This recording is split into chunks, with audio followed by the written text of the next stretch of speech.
ಅರಣ್ಯಕಾಂಡ ಅಧ್ಯಾಯ 5.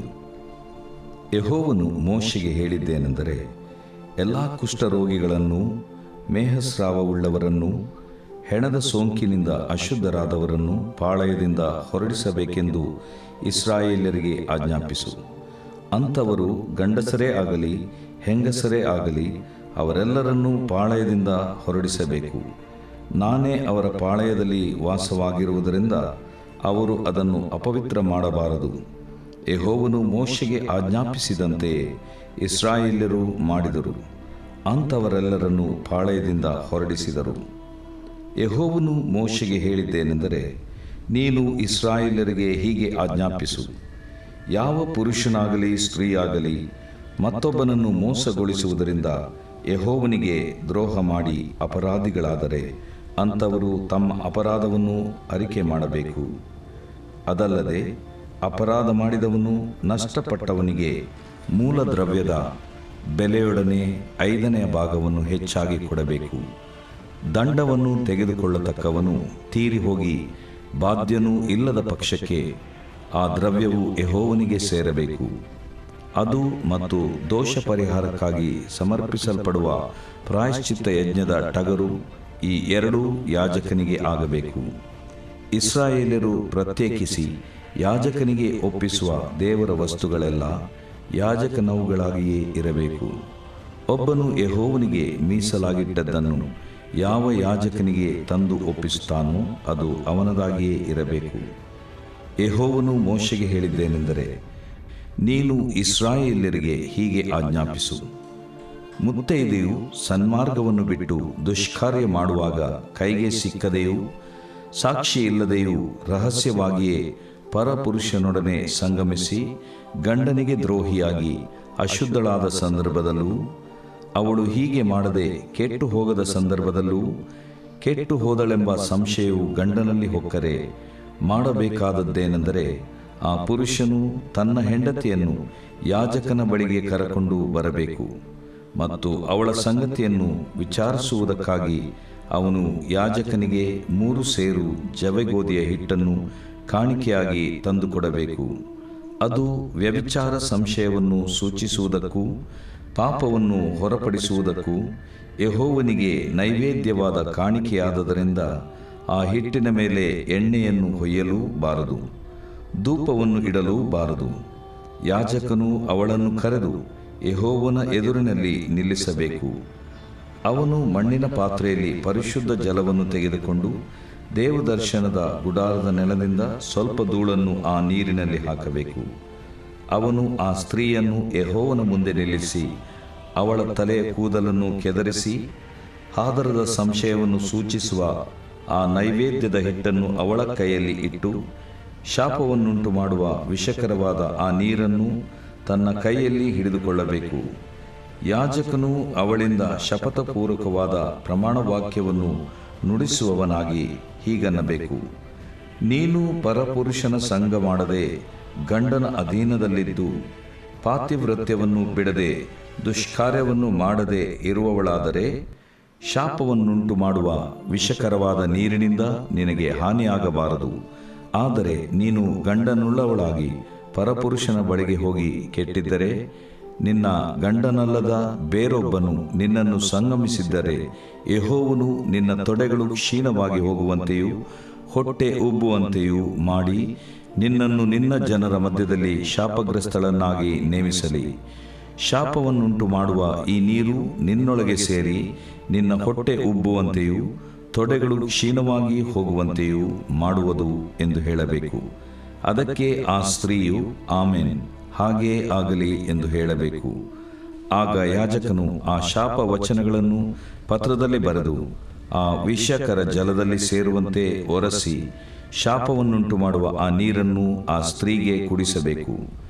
ಶಾಪವನ್ನುಂಟು ಮಾಡುವ ಆ ನೀರು ಅವಳೊಳಗೆ ಸೇರಿ ವಿಷಕರವಾಗುವುದು. ಆಗ ಯಾಜಕನು ಸ್ತ್ರೀಯ ಕೈಯಿಂದ ವ್ಯಭಿಚಾರ ಸಂಶಯ ವಿಷಯವಾದ ಆ ಹಿಟ್ಟನ್ನು ತೆಗೆದುಕೊಂಡು ಯೆಹೋವನ ಮುಂದೆ ನೈವೇದ್ಯವಾಗಿ ನಿವಾಳಿಸಿ ಯಜ್ಞವೇದಿಯ ಹತ್ತಿರ ತರಬೇಕು. ಯಾಜಕನು ನೈವೇದ್ಯವಾದದ್ದನ್ನು ಸೂಚಿಸುವುದಕ್ಕಾಗಿ ಆ ಹಿಟ್ಟಿನಲ್ಲಿ ಒಂದು ಹಿಡಿಯನ್ನು ತೆಗೆದುಕೊಂಡು ಯಜ್ಞವೇದಿಯ ಮೇಲೆ ಹೋಮ ಮಾಡಬೇಕು. ತರುವಾಯ ಅವನು ಆ ನೀರನ್ನು ಸ್ತ್ರೀಗೆ ಕುಡಿಸಬೇಕು. ಅವಳು ದೋಷಿಯಾಗಿ ಗಂಡನಿಗೆ ದ್ರೋಹ ಮಾಡಿದವಳಾಗಿದ್ದರೆ ಕುಡಿದ ನಂತರ ಶಾಪಕರವಾದ ಆ ನೀರು ಅವಳೊಳಗೆ ಸೇರಿ ವಿಷವಾಗುವುದರಿಂದ ಅವಳ ಹೊಟ್ಟೆ ಉಬ್ಬುವುದು, ಅವಳ ತೊಡೆಗಳು ಕ್ಷೀಣವಾಗಿ ಹೋಗುವವು. ಆ ಸ್ತ್ರೀಯು ತನ್ನ ಜನರೊಳಗೆ ಶಾಪಗ್ರಸ್ತಳಾಗುವಳು. ಆದರೆ ಆ ಸ್ತ್ರೀಯು ದುಷ್ಟಳಾಗಿರದೆ ನಿರಪರಾಧಿಯಾದ ಪಕ್ಷಕ್ಕೆ ಯಾವ ಹಾನಿಯನ್ನು ಅನುಭವಿಸದೆ ಗರ್ಭವತಿಯಾಗುವಳು. ಇದೇ ವ್ಯಭಿಚಾರ ಸಂಶಯವನ್ನು ಪರಿಹರಿಸುವ ವಿಧಿ. ಹೆಂಡತಿಯಾದವಳು ಗಂಡನ ಸ್ವಾಧೀನದಲ್ಲಿದ್ದರೂ ಪಾತಿವ್ರತ್ಯವನ್ನು ಬಿಟ್ಟು ಜಾರತ್ವ ಮಾಡಿರುವಾಗಲೂ, ಗಂಡನು ಹೆಂಡತಿಯ ವಿಷಯದಲ್ಲಿ ಸಂಶಯ ಪಡುವಾಗಲೂ ಅವನು ಅವಳನ್ನು ಯೆಹೋವನ ಮುಂದೆ ನಿಲ್ಲಿಸಬೇಕು. ಯಾಜಕನು ಅವಳ ವಿಷಯದಲ್ಲಿ ಈ ನಿಯಮದ ಪ್ರಕಾರ ಮಾಡಬೇಕು. ಆ ಪುರುಷನು ನಿರಪರಾಧಿಯಾಗುವನು. ಆ ಸ್ತ್ರೀಯು ತನ್ನ ಪಾಪದ ಫಲವನ್ನು ಅನುಭವಿಸಬೇಕು. ದೇವರು ಪ್ರೀತಿಸುವ ಪ್ರೀತಿಯ ಬಿಗ್ ಜೆ ಟಿವಿ ವೀಕ್ಷಕರಿಗೆ ನಮ್ಮ ಕರ್ತನಾದ ಯೇಸು ಕ್ರಿಸ್ತನ ಹೆಸರಿನಲ್ಲಿ ನಿಮಗೆ ಸ್ವಾಗತ ಬಯಸ್ತೇವೆ. ಬನ್ನಿರಿ, ಇಂದಿನ ನಮ್ಮ ಅಧ್ಯಯನ ಅರಣ್ಯಕಾಂಡ 5ನೇ ಅಧ್ಯಾಯ, the book of numbers chapter 5. ದೇವರು ತನ್ನ ವಾಕ್ಯವನ್ನು ಎಲ್ರಿಗೂ ತೋರಿಸೋದಿಲ್ಲ, ಪ್ರಕಟಿಸೋದಿಲ್ಲ. ಆದರೆ ಕೀರ್ತನೆ 25, 9, 12, 8 ವಚನಗಳಲ್ಲಿ ದೇವರು ಎಂಥವರಿಗೆ ತನ್ನ ವಾಕ್ಯವನ್ನು ಪ್ರಕಟಿಸ್ತಾನೆ, ತನ್ನ ರಹಸ್ಯವನ್ನು ತಿಳಿಸ್ತಾನೆ ಎಂಬುದಾಗಿ ನಾವು ನೋಡ್ತೇವೆ. ಅದನ್ನು ಹೇಳಿಬಿಟ್ಟು ಆನಂತರ ನಾವು ಮುಂದೆ ಸಾಗೋಣ್ರಿ. ಕೀರ್ತನೆ 25, 12 ಮತ್ತು 14ನೇ ವಚನದಲ್ಲಿ ಭಯಭಕ್ತಿಯುಳ್ಳವರಿಗೆ ದೇವರು ತನ್ನ ವಾಕ್ಯವನ್ನು, ರಹಸ್ಯವನ್ನು ಪ್ರಕಟಿಸ್ತಾನೆ. ಕೀರ್ತನೆ 25, 12 ಮತ್ತು 14. ಅಷ್ಟೇ ಅಲ್ಲ, ದೇವರು ದೀನರಿಗೆ, ತಗ್ಗಿಸಿಕೊಂಡವರಿಗೆ ತನ್ನ ವಾಕ್ಯವನ್ನು, ತನ್ನ ರಹಸ್ಯವನ್ನು, ತನ್ನ ಒಡಂಬಡಿಕೆಯನ್ನು, ತನ್ನ ಮಾರ್ಗವನ್ನು ಪ್ರಕಟಿಸ್ತಾನಂತ ಹೇಳ್ಬಿಟ್ಟು ಅದೇ ಕೀರ್ತನೆ 25, 9ರಲ್ಲಿ ಎಲ್ಲ ಈ ಮೂರು ಕೂಡ ಕೀರ್ತನೆ 25, 9 ಮತ್ತು 12ರಲ್ಲಿ ಇರುವಂಥದ್ದು. ಭಯಭಕ್ತಿಯುಳ್ಳವರಿಗೆ ದೇವರು ತನ್ನ ವಾಕ್ಯವನ್ನು ಪ್ರಕಟಿಸ್ತಾನೆ. ದೀನರಾಗಿ ತಗ್ಗಿಸಿಕೊಂಡವರಿಗೆ ದೇವರು ತನ್ನ ವಾಕ್ಯವನ್ನು ಪ್ರಕಟಿಸ್ತಾನೆ. ಈ ಎರಡೂ ನನಗೆ ಭಾಳ ಕಷ್ಟ. ದೀನನಾಗೋದು ಕಷ್ಟ, ದೇವರ ಭಯಭಕ್ತಿನೂ ನನ್ನಲ್ಲಿ ಸಾಕಷ್ಟು ಇಲ್ಲ ಅನ್ನುವಂಥವ್ರು ಯಾರಾದರೂ ಇದ್ದರೆ ಅಂಥವ್ರಿಗೆ ಒಂದು ಗುಡ್ ನ್ಯೂಸ್. ಅದೇನೆಂದರೆ 8ನೇ ವಚನ ಕೀರ್ತನೆ 25ರಲ್ಲಿ ದೇವರು ಪಾಪಿಗಳಿಗೆ, ದೀನರಿಗಲ್ಲ, ದೀನರಿಗೂ ಸಹ ಹೌದು, ಭಯಭಕ್ತಿ ಉಳ್ಳವರಿಗಲ್ಲ, ಭಯಭಕ್ತಿ ಉಳ್ಳವರಿಗೂ ಹೌದು, ಆದರೆ ಪಾಪಿಗಳಿಗೂ ಆತನು ಪ್ರಕಟಿಸ್ತಾನೆ. ಆ ಲೆಕ್ಕ ಪ್ರಕಾರ ನೋಡಿದರೆ ಆ ಯೋಗ್ಯತೆ ನಮ್ಮೆಲ್ಲರಲ್ಲಿದೆಯಲ್ವಾ? ಎಲ್ಲರೂ ಪಾಪ ಮಾಡಿ ರೋಮ 3:23 ದೇವರ ಮಹಿಮೆಯನ್ನು ಹೊಂದದೇ ಹೋಗಿದ್ದೇವೆ. ಆದರೆ ಎಂಥ ಪಾಪಿಗಳು ಎಂಬುದು ಕೂಡ ಭಾಳ ಪ್ರಾಮುಖ್ಯ. ಯಾಕಂದರೆ ಪಾಪಿಗಳಲ್ಲಿ ಅನೇಕ ವಿಧವಾದ ಪಾಪಿಗಳು, ದೊಡ್ಡ ಪಾಪಿ, ಚಿಕ್ಕ ಪಾಪಿ, ಈ ರೀತಿಯಾಗಿ. ಆದರೆ ಆ ಪಾಪಿಗಳಲ್ಲಿ ದೇವರ ಪ್ರಕಟಣೆಯನ್ನು ಹೊಂದುವಂಥವರು ಎಂಥ ಪಾಪಿ ಅಂದರೆ ಯಥಾರ್ಥ ಪಾಪಿ, ಯಥಾರ್ಥ ಪಾಪಿ. ಕೀರ್ತನೆ 145, 18ನೇ ವಚನದಲ್ಲಿ ಯೆಹೋವನಿಗೆ ಮೊರೆ ಇಡುವವರು ಯಥಾರ್ಥವಾಗಿ ಮೊರೆ ಇಡುವುದಾದರೆ ಆತನು ಹತ್ತಿರವಾಗಿಯೇ ಇದ್ದಾನೆ. ಕೀರ್ತನೆ 145, 18. ಹಾಗಾದರೆ ಪಾಪಿಗಳಲ್ಲಿ ಯಥಾರ್ಥವಾಗಿ ಹೌದು ಸ್ವಾಮಿ, ಪಾಪಿಯಾದ ನನ್ನನ್ನು ಕರುಣಿಸು ಎಂಬುದಾಗಿ ಆ ಸುಂಕದವನು ಪ್ರಾರ್ಥಿಸಿದ ಹಾಗೆ, ಸ್ವಾಮಿ ನನಗೆ ಪ್ರಕಟಣೆಯನ್ನು ತಿಳಿಸು, ನಿನ್ನ ವಾಕ್ಯವನ್ನು ತಿಳಿಸು, ನಿನ್ನ ಭಕ್ತಿಯ ಮಾರ್ಗವನ್ನು ತಿಳಿಸು ಎಂಬುದಾಗಿ ಕೇಳಿಕೊಳ್ಳುವಾಗ ಕೀರ್ತನೆ 25, 8 ಹೇಳ್ತದೆ, ಯೆಹೋವನು ಒಳ್ಳೆಯವನು. ಯಾಕೆ? ಪಾಪಿಗಳಿಗೂ ಆತನು ತನ್ನ ಪ್ರಕಟಣೆಯನ್ನು ಕೊಡ್ತಾನಂತೆ. ಹಾಗಾದರೆ ಯಾರೂ ಕೂಡ ದೇವರ ಪ್ರಕಟಣೆಯಿಂದ ದೂರವಾಗಿಲ್ಲ. ಆದ ಕಾರಣ ದೇವರ ವಾಕ್ಯವನ್ನು ನಾವು ಅಧ್ಯಯನ ಮಾಡಿಕೊಳ್ಳಲಿಕ್ಕೆ ಬಂದಿದ್ದೇವೆ. 5ನೇ ಅಧ್ಯಾಯ ಅರಣ್ಯ ಕಾಂಡವನ್ನು ನಾವು ಅಧ್ಯಯನ ಮಾಡಿಕೊಳ್ಳಲಿಕ್ಕೆ ಸಿದ್ಧವಾಗಿದ್ದೇವೆ. ಯೆಹೋವನು ಮೋಶೆಗೆ ಹೇಳಿದ್ದೇನೆಂದರೆ, ನಾನಾ ವಿಧವಾದ ನಿಯಮಗಳು 5ನೇ ಅಧ್ಯಾಯದಲ್ಲಿವೆ ಮತ್ತು ಇದರಲ್ಲಿ ದೇವರು ಸ್ಟ್ರಿಕ್ಟಾಗಿಯೂ ಕಡಾಖಂಡಿತವಾಗಿ ಹೇಳ್ತಾನೆ. 3 ವಿಧವಾದಂಥ ಜನರು ತನ್ನ ಸನ್ನಿಧಾನದಲ್ಲಿ ಇರಬಾರ್ದಂತ ಆ ಕಾಲದಲ್ಲಿ ದೇವದರ್ಶನ ಗುಡಾರದ ಹತ್ತಿರ ಯಾರೂ ಬರಬಾರ್ದು ಅಂತೇಳಿ ಯಾರು ಎಂಬುದಾಗಿ ನೋಡುವಾಗ ಅಂದರೆ ಪಾಳೆಯದಿಂದ ಯಾರ್ಯಾರಂದರೆ ಎಲ್ಲ ಕುಷ್ಠರೋಗಿಗಳು, ಮೇಹಸ್ರಾವವುಳ್ಳವರು, ಹೆಣದ ಸೋಂಕಿನಿಂದ ಅಶುದ್ಧವಾದವರು ಇವರನ್ನು ಪಾಳೆಯದಿಂದ ಹೊರಡಿಸಬೇಕೆಂದು ಇಸ್ರಾಯೇಲರಿಗೆ ಆಜ್ಞಾಪಿಸು. ಔಟ್, ಹೊರಗೆ ಹೋಗ್ರಿ ಎಂಬುದಾಗಿ ದೇವರು ಹೇಳ್ತಾನೆ ರೀ. ಅಂದರೆ ದೇವರ ಸನ್ನಿಧಾನ ಅಲ್ಲ, ಪಾಳ್ಯದಿಂದ, ದೇವರ ಪಾಳ್ಯದಲ್ಲಿ ಕೂಡ ದೇವರ ಸನ್ನಿಧಾನವಿತ್ತು. ದೇವರ ಮಹಾಪವಿತ್ರ ಸ್ಥಳದಲ್ಲಿ ದೇವರ ಸನ್ನಿಧಾನ ಇತ್ತು, ಪವಿತ್ರ ಸ್ಥಳದಲ್ಲಿ ದೇವರ ಸನ್ನಿಧಾನ ಇತ್ತು, ದೇವರ ಹೊರಗಿನ ಪ್ರಾಕಾರದಲ್ಲಿ ಸನ್ನಿಧಾನ ಇತ್ತು, ದೇವದರ್ಶನ ಹೊರಗೆ ಕೂಡ ಲೇವಿಯರಿದ್ದಂಥ ಸ್ಥಳದಲ್ಲಿ ಕೂಡ ದೇವರ ಸನ್ನಿಧಾನ ಇತ್ತು. ದೇವರು ಆಜ್ಞಾಪಿಸಿ ಹೇಳಿದಂಥ ಆ ಪೂರ್ವ, ದಕ್ಷಿಣ, ಪಶ್ಚಿಮ, ಉತ್ತರ ಎಲ್ಲ ಕಡೆಗಳಲ್ಲಿ ಪಾಳ್ಯದಲ್ಲಿ ದೇವರ ಸನ್ನಿಧಾನ ಇತ್ತು. ಆದರೆ ಈ ಪಾಳ್ಯದಿಂದ ನೋಡ್ರಿ 3ನೇ ವಚನ, ಪಾಳ್ಯದಿಂದ ಹೊರಡಿಸಬೇಕೆಂದು ಇಸ್ರಾಯೇಲರಿಗೆ ಆಜ್ಞಾಪಿಸು. ಅಂಥವರು ಗಂಡಸರೇ ಆಗಲಿ ಹೆಂಗಸರೇ ಆಗಲಿ ಅವರೆಲ್ಲರನ್ನು ಪಾಳ್ಯದಿಂದ ಹೊರಡಿಸಬೇಕಂತ ಹೇಳಿದಾಗ ಭಾಳ ವಿಚಿತ್ರ, ಭಾಳ ವಿಷಾದ. ಯಾಕಂದರೆ 4ನೇ ವಚನದಲ್ಲಿ ನೋಡುವಾಗ ಅಂಥವರೆಲ್ಲರನ್ನು ಮೋಶೆ ಪಾಳೆಯದಿಂದ ಹೊರಡಿಸ್ಬಿಟ್ನು, ಇಸ್ರಾಯೇಲ್ ಹೊರಡಿಸ್ಬಿಟ್ರು. ಸ್ವಲ್ಪ ಆ ಒಂದು ಚಿತ್ರವನ್ನು ಊಹಿಸಿಕೊಳ್ಳುವಾಗ ಒಬ್ಬೊಬ್ಬರು ಹೇಳ್ತಾ ಇರುವಂಥದ್ದನ್ನು ಊಹಿಸಿಕೊಳ್ರಿ. ಗಂಡಸರು ಹೇಳ್ತಾ ಇದ್ದಾರೆ, ಈ ಕಡೆ ಹೆಂಗಸರು ಹೇಳ್ತಿದ್ದಾರೆ. ಅಲ್ಲಿ ಕುಷ್ಠರೋಗಿ ಒಂದು ವೇಳೆ ಬೆರಳು ಹೋಗಿದೆ, ಅಂಥ ವ್ಯಕ್ತಿ ಅವಮಾನದಿಂದ ದೇವರ ಸನ್ನಿಧಾನದಿಂದ ಹೋಗ್ತಾ ಇದ್ದಾರೆ. ಮತ್ತು ಯಾರ್ಯಾರು ರಹಸ್ಯವಾದ ರೀತಿಯಲ್ಲಿ ಮೇಹಸ್ರಾವವುಳ್ಳಂಥವರು ಈಗ ಎಲ್ಲರಿಗೂ ಗೋಚರವಾಗ್ತದೆ, ಅವರು ಕೂಡ ಹೇಳ್ಬೇಕು. ಅದೇ ರೀತಿಯಾಗಿ ಕೂತ್ಕೊಂಡ್ಬಿಟ್ರೆ ಏನಾಗ್ತದೆ, ಮೋಶೆ ಪತ್ತೆ ಹಚ್ಚಲಿಕ್ಕೆ ಸಾಧ್ಯ ಅಂತ ದೇವ್ರಿಗೆ ಗೊತ್ತಾಗ್ಬಿಡ್ತದೆ. ಆದ ಕಾರಣ ಒಂದು ವಿಷಯ ಈ ಮೂವರ ಬಗ್ಗೆ ನಾವು ತಿಳ್ಕೊಳ್ಬೋದು. ಕುಷ್ಠರೋಗಿಗಳು, ಮೇಹಸ್ರಾವವುಳ್ಳಂಥವರು, ಹೆಣದ ಸೋಂಕಿನಿಂದ ಅಶುದ್ಧವಾದಂಥವರು ಎಲ್ಲರೂ ಒಂದು ರೀತಿಯಿಂದ ಒಂದು ವಿಷಯ ನಾವು ಅಪ್ರಿಷಿಯೇಟ್ ಮಾಡಬೇಕು, ಅಭಿನಂದಿಸಬೇಕು ಅವ್ರನ್ನ. ಅದೇನೆಂದರೆ ಅವರು ಪ್ರಾಮಾಣಿಕರಾಗಿದ್ದರು. ದೇವರ ಆನೆಸ್ಟ್. ದೇವರಿಗೆ ಬಯಸುವಂಥ ಒಂದು ಮುಖ್ಯ ಸಂಗತಿ ಏನಂದರೆ ಪ್ರಾಮಾಣಿಕತೆ, ಆನೆಸ್ಟಿ. ಆತ್ಮಿಕ ಜೀವನ ಕೂಡ ಆತ್ಮಿಕ ಎಕ್ಸಾಮ್ ಇದ್ದ ಹಾಗೆ. ಪವಿತ್ರತೆಯಲ್ಲಿ 100ಕ್ಕೆ 100 ಒಂದು ವೇಳೆ ತರಲಿಕ್ಕೆ ಭಾಳ ಲೇಟ್ ಆಗ್ಬೋದು. ನೀತಿಯ ಜೀವನ 100ಕ್ಕೆ 100 ಹೊಂದಲಿಕ್ಕೆ ಲೇಟ್ ಆಗ್ಬೋದು. ಬೈಬಲ್ ಜ್ಞಾನಕ್ಕೆ 100ಕ್ಕೆ 100 ದೈವಿಕ ಜ್ಞಾನ ಹೊಂದಲಿಕ್ಕೆ ಲೇಟ್ ಆಗ್ಬೋದು. ಪ್ರೀತಿ, ದೇವರ ಪ್ರೀತಿ ಸ್ವರೂಪ, ನಾವು ಕೂಡ 100% 100ಕ್ಕೆ 100 ಪ್ರೀತಿಯುಳ್ಳವರಾಗಿ 100 ಮಾರ್ಕಿಗೆ 100 ಪ್ರೀತಿಯುಳ್ಳವರಾಗಿರಲಿಕ್ಕೆ ಕಷ್ಟ ಆಗ್ಬೋದು.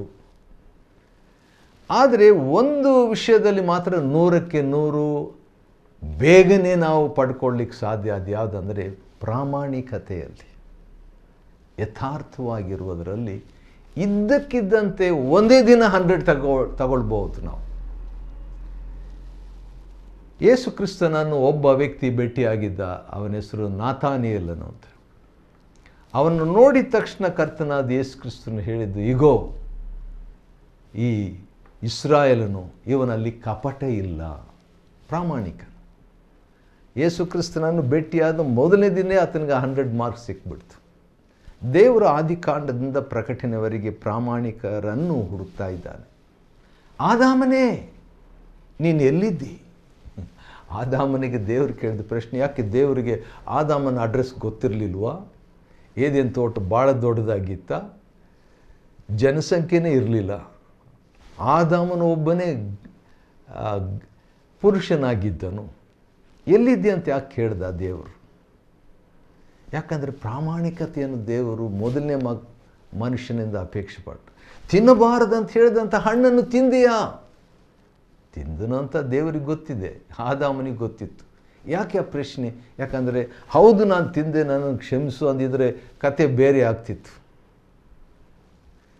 ಯೇಸು ಕ್ರಿಸ್ತನು ಕೂಡ ಸಮಾರ್ಯ ಸ್ತ್ರೀ ಹತ್ರ ಹೋಗಿ ನಿನ್ನ ಗಂಡನನ್ನು ಕರ್ಕೊಂಡು ಬಾ ಅಂತ ಹೇಳಿದಾಗ, ಇಲ್ಲ ನನಗೆ ಗಂಡ ಇಲ್ಲ ಅಂತ ಹೇಳಿದಾಗ, ಹೌದು ನಿನಗೆ 5 ಜನ ಗಂಡಂದರಿದ್ದರು, ಈಗಿರುವಂಥವನು ನಿನ್ನ ಗಂಡನಲ್ಲ ಅಂತ ಹೇಳ್ಬಿಟ್ಟು ಆಕೆಯ ಹಿಂದಿನ ಜೀವನ, ವರ್ತಮಾನ ಕಾಲದ ಜೀವನ ಯೇಸು ಕ್ರಿಸ್ತನು ಹೇಳಿಬಿಟ್ರು. ಪ್ರಾಮಾಣಿಕತೆ. ಯಾಕೋಬನ ವಿಷಯದಲ್ಲಿ ಕೂಡ ನಾವು ನೋಡ್ತೀವಿ. ಯಾಕೋಬ್ ನಾವು ಆದಿಕಾಂಡ ಅಧ್ಯಯನ ಮಾಡಿದಾಗ ಯಾಕೋಬನು ನಿನ್ನ ಹೆಸರು ಏನಂತ ದೇವರು ಕೇಳಿದಾಗ ನಾನು ಯಾಕೋಬನು ಅಂತ ಒಪ್ಕೊಳ್ತಾನೆ. ಕೆಲವು ವರ್ಷಗಳ ಹಿಂದೆ ಅವ್ರ ತಂದೆ ಕೇಳ್ದ, ನೀನು ಯಾರು ಅಂತ ಹೇಳಿದ್ರೆ ನಾನು ಏಸಾವನ್ ಅಂತ ಹೇಳ್ಬಿಟ್ಟ. ಪ್ರಾಮಾಣಿಕನಾಗಿರಲಿಲ್ಲ ತಂದೆ ಹತ್ರ. ಈಗ ದೇವ್ರ ಹತ್ರ ಆತನು ಪ್ರಾಮಾಣಿಕನಾಗಿದ್ದರಿಂದ ದೇವ್ರು ಹೇಳ್ತಾನೆ, ಹೌದು ಅವನನ್ನು ಆಶೀರ್ವದಿಸಿದನು, ಇಸ್ರಾಯೇಲ್ನಾದರು. ಯಾಕೋಬ ಅಂದರೆ ವಂಚಕನಂತ ಅರ್ಥ. ಆದರೆ ವಂಚಕನನ್ನು ಇಸ್ರಾಯೇಲನಾಗಿ ಮಾಡಿದ್ದು ಯಾವುದು? ಪ್ರಾಮಾಣಿಕತೆ. ನಮ್ಮ ಜೀವನದಲ್ಲಿ ಕೂಡ ದೇವರ ಪ್ರಾಮಾಣಿಕತೆಯನ್ನು ಅಪೇಕ್ಷಿಸ್ತೇನೆ. ಆದ ಕಾರಣ ಈ ಕುಷ್ಠರೋಗಿಗಳು, ಮೇಹಸ್ರಾವುಳ್ಳವರು, ಹೆಣದ ಸೋಂಕಿನಿಂದ ಅಶುದ್ಧರಾದವರು ಎಲ್ಲರೂ ಕೂಡ ಅವರು ಒಂದು ವೇಳೆ ಹೌದು ಅಪವಿತ್ರರೇ, ಪ್ರಾಮಾಣಿಕರು. ಅವರಿಂದ ನಾವು ಕಲಿಯತಕ್ಕದ್ದು. ಅರಣ್ಯಕಾಂಡ 5ನೇ ಅಧ್ಯಾಯದ 5ರಿಂದ ಇರುವಂಥ ವಚನಗಳಲ್ಲಿ ಮೋಸ ಮಾಡಿ ಪಡೆದದ್ದನ್ನು ಪ್ರಾಯಶ್ಚಿತ್ತದೊಂದಿಗೆ ತಿರುಗಿ ಕೊಡಬೇಕೆಂಬಂಥ ನಿಯಮ. ನಾನು ಹೇಳಿದ್ನಲ್ವ, 2713 ನಿಯಮಗಳಲ್ಲಿ ಇದು ಕೂಡ ಒಂದು. ಏನು? 6ನೇ ವಚನ ಭಾಳ ಗಂಭೀರವಾಗಿ ದೇವರು ಮಾತನಾಡ್ತಿದ್ದಾರೆ. ಯಾವ ಪುರುಷನಾಗಲಿ ಸ್ತ್ರೀ ಆಗಲಿ ಮತ್ತೊಬ್ಬನನ್ನು ಮೋಸಗೊಳಿಸುವುದರಿಂದ ಯೆಹೋವನಿಗೆ ದ್ರೋಹ ಮಾಡಿ. ಇದರಲ್ಲಿ ನಾವು ಕಂಡುಕೊಳ್ತಕ್ಕಂಥ ಒಂದು ಸಂಗತಿ ಏನಂತ ಹೇಳಿದ್ರೆ, ಮತ್ತೊಬ್ಬರಿಗೆ ಮೋಸ ಮಾಡುವುದು ಯೆಹೋವನಿಗೆ ದ್ರೋಹ ಮಾಡುವುದಾಗಿದೆ. ಇನ್ನೊಂದು ಸಾರಿ ಹೇಳ್ತೀನಿ, ಭಾಳ ಪ್ರಾಮುಖ್ಯ, ನನಗೂ ನಮಗೂ ಇದನ್ನು ತಿಳ್ಕೊಳ್ಬೇಕು. ಮತ್ತೊಬ್ಬರಿಗೆ, ಅರಣ್ಯಕಾಂಡ 5:6ನೇ ವಚನ, ಮತ್ತೊಬ್ಬರಿಗೆ ಮೋಸ ಮಾಡಿದ್ದು ಯೆಹೋವನಿಗೆ ದ್ರೋಹ ಮಾಡಿದ ಹಾಗೆ. ಬೇರೆಯವರಿಗೆ ನಾನು ಮೋಸ ಮಾಡಿದೆ ಅಂತ ಹೇಳಿದಾಗ ದೇವರು ಹೇಳ್ತಾನೆ, ಇಲ್ಲ ಯೆಹೋವನಿಗೆ, ನನಗೆ ನೀನು ದ್ರೋಹ ಮಾಡಿದ್ದೀಯ ಅಂತ. ಅದು ಹೇಗೆ? ಒಂದಕ್ಕೊಂದು ಸಂಬಂಧ. ಹೇಗೆ? ಯಾಕೆ? ಪ್ರತಿ ಮನುಷ್ಯನಲ್ಲಿ ದೇವರ ಸ್ವರೂಪ ಇದೆ. ದೇವರು ಮನುಷ್ಯನನ್ನು ತನ್ನ ಸ್ವರೂಪದಲ್ಲಿ ಉಂಟು ಮಾಡಿದ್ದರಿಂದ ಯಾವುದೇ ಮನುಷ್ಯನಿಗೆ ನಾವು ಯಾವುದೇ ರೀತಿಯಲ್ಲಿ ದ್ರೋಹ ಅಥವಾ ಹಾನಿ ಮಾಡಿದಾಗ ಅಥವಾ ಮೋಸ ಮಾಡಿದಾಗ ದೇವರಿಗೆ ದ್ರೋಹ ಮಾಡಿದ ಹಾಗೆ ಅಂತೆ. ಗಂಭೀರವಾದದ್ದು. ದೇವರು ನಮ್ಗೆ ಸಹಾಯ ಮಾಡಬೇಕು.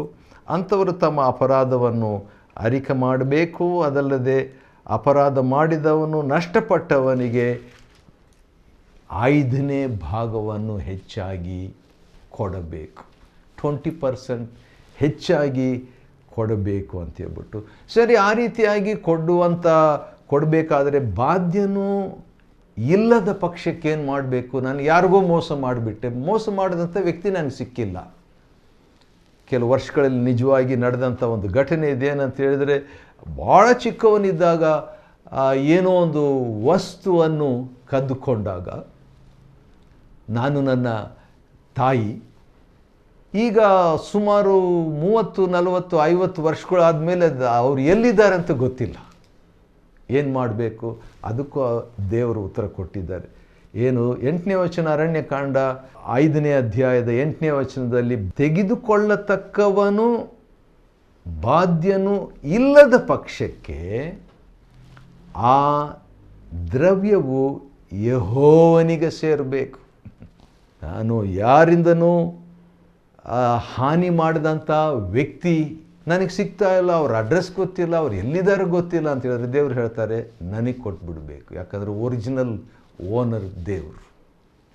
ದೇವರಿಂದಲೇ ಎಲ್ಲರಿಗೂ ಸಿಕ್ಕಿರೋದು. ಆದ ಕಾರಣ ತಿಳಿದೋ ತಿಳಿಯದೆಯೋ ನಾವು ಏನಾದರೂ ವಸ್ತು, ಹಣ ಯಾವುದೇ ಇದ್ದರೆ ಅದನ್ನು ತಕ್ಕೊಂಡು ಅದಕ್ಕೆ 5ನೇ ಭಾಗ ಅಂದರೆ 20% ಹೆಚ್ಚು ಮಾಡಿ ಅದನ್ನು ನಾನು ದೇವರಿಗೆ ಅಥವಾ ಆಲಯಕ್ಕೆ ಕೊಡಬೇಕಂತೆ. ಕೆಲವು ವರ್ಷಗಳ ಹಿಂದೆ ಅದನ್ನೇ ನಾನು ಮಾಡಬೇಕಾಯಿತು. ಆಲಯಕ್ಕೆ ಕೆಲವು ಚೇರ್ಸ್ ತಗೊಂಡು ಕೊಟ್ಬಿಟ್ಟೆ. ಯಾಕಂತ ಹೇಳಿದ್ರೆ ಒರಿಜಿನಲ್ ಓನರ್ ಭೂಮಿಯಲ್ಲಿ ಕಾಣಲಿಲ್ಲ. ಆದ ಕಾರಣ ಪರಲೋಕಕ್ಕೂ ಭೂಲೋಕಕ್ಕೂ ಒರಿಜಿನಲ್ ಓನರ್ ದೇವರಾಗಿರೋದ್ರಿಂದ ದೇವರ ಆಲಯಕ್ಕೆ ಅದನ್ನು ಕೊಡುವಂತೆ ಆಯಿತು. ಆ ರೀತಿ ನಾವು ಕೂಡ ಮಾಡಬೇಕಾಗಿದೆ. 11ನೇ ವಚನದಿಂದ ಇರುವಂಥ ವಾಕ್ಯ ಭಾಗದಲ್ಲಿ ಮುತ್ತೈದೆಯ ವಿಷಯದಲ್ಲಿ ವ್ಯಭಿಚಾರ ಸಂಶಯವನ್ನು ಪರಿಹರಿಸುವ ಕ್ರಮ. ಗಂಡ ಹೆಂಡತಿಯನ್ನು ಸಂದೇಹ ಪಡುವಂಥದ್ದು ಸಹಜ.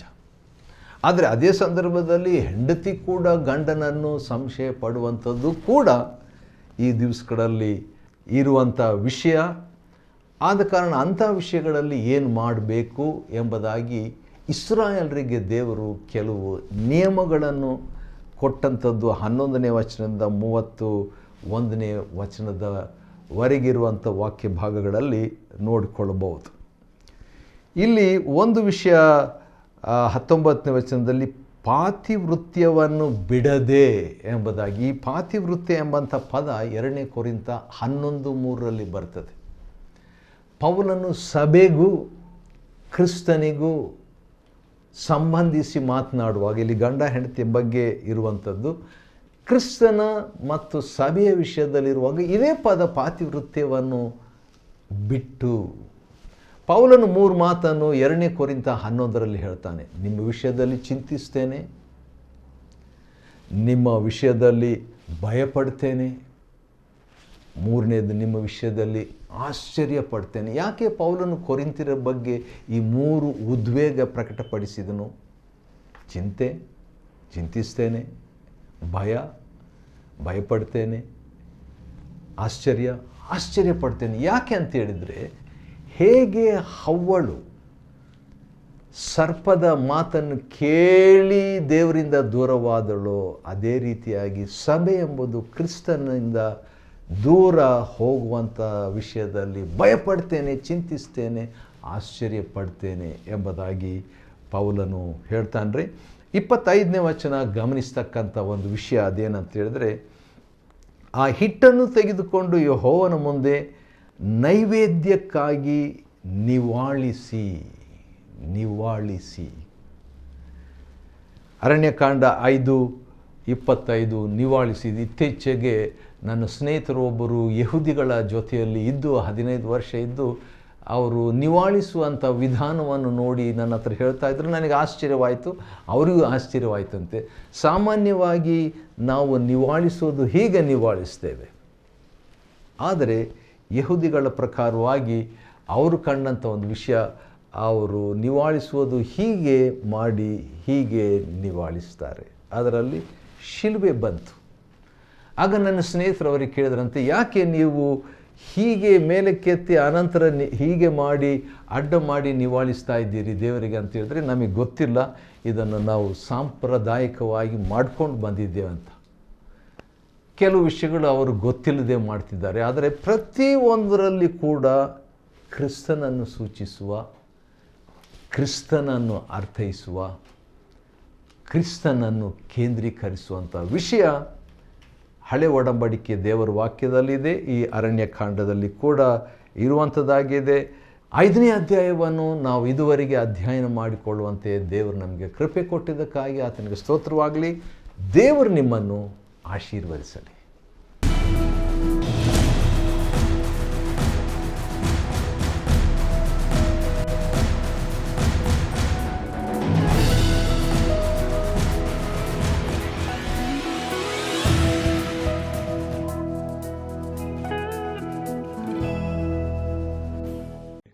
Chapter 5.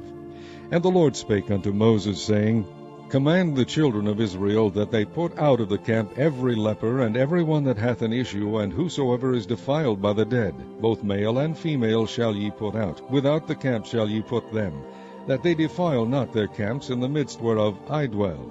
And the children of Israel did so, and put them out without the camp. As the Lord spake unto Moses, so did the children of Israel. And the Lord spake unto Moses, saying, Speak unto the children of Israel, when a man or woman shall commit any sin that men commit, to do a trespass against the Lord, and that person be guilty, then they shall confess their sin which they have done, and he shall recompense his trespass with the principal thereof, and add unto it the 5th part thereof, and give it unto him against whom he hath trespassed.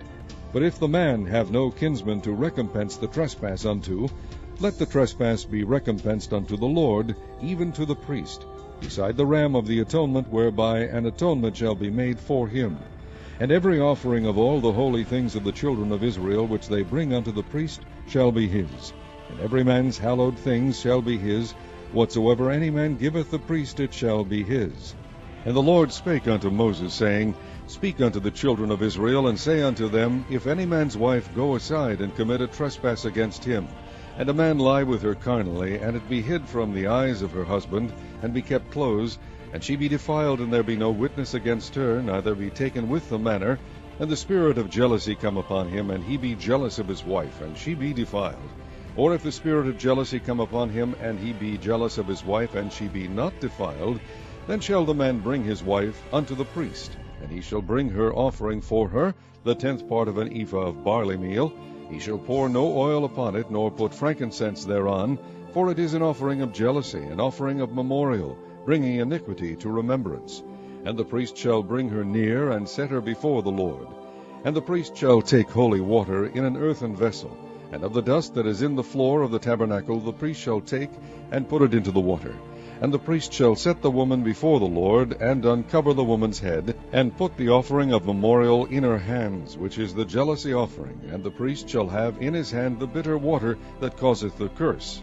And the priest shall charge her by an oath, and say unto the woman, If no man have lain with thee, and if thou hast not gone aside to uncleanness with another instead of thy husband, be thou free from this bitter water that causeth the curse. But if thou hast gone aside to another instead of thy husband, and if thou be defiled, and some man have lain with thee beside thine husband, then the priest shall charge the woman with an oath of cursing. And the priest shall say unto the woman, The Lord make thee a curse and an oath among thy people, when the Lord doth make thy thigh to rot, and thy belly to swell. And this water that causeth the curse shall go into thy bowels, to make thy belly to swell, and thy thigh to rot. And the woman shall say, Amen, Amen. And the priest shall write these curses in a book, and he shall blot them out with the bitter water. And he shall cause the woman to drink the bitter water that causeth the curse, and the water that causeth the curse shall enter into her, and become bitter. Then the priest shall take the jealousy offering out of the woman's hand, and shall wave the offering before the Lord, and offer it upon the altar. And the priest shall take an handful of the offering, even the memorial thereof, and burn it upon the altar, and afterward shall cause the woman to drink the water.